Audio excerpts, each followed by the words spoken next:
ушундай метод бар экен. Ушуну колдоноюн деп чечтим. Бул жерге желаемый акчабызды жазабыз. Анан 2ге бөлүп туруп 50 миң деп жазат экенбиз дагы. Бул жерге айлыгын деп жазат экенбиз. Бул жерге аалым деп жазат экенбиз. Бул рабочий метод экен. Бул методду апам колдонуп далилдеди. Чын эле иштейт деп. Мен биринчи жолу колдонгондон анан сиздерге дагы бөлүшкөндө дагы ушундай кылса болор экенин. Бул жерге айлыгыбызды кайга коротобуз ошону жазат экенбиз. Мисалы продукты айына канча кетет? 10 миң деп коелу. 10 миң сом кетет. Мисалы үчүн памперс 5 миң сом.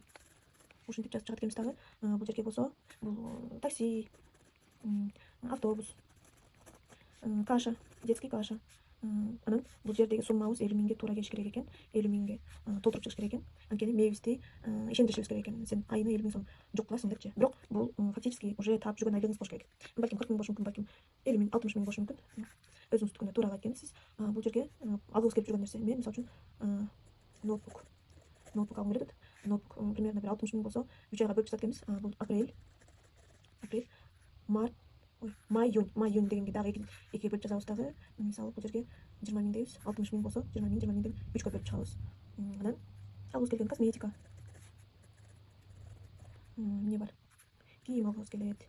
Эс алгыбыз келет. Бул жерге барып эс алгыбыз келет. Ошолордун баардыгын жазып чыгат экенбиз дагы.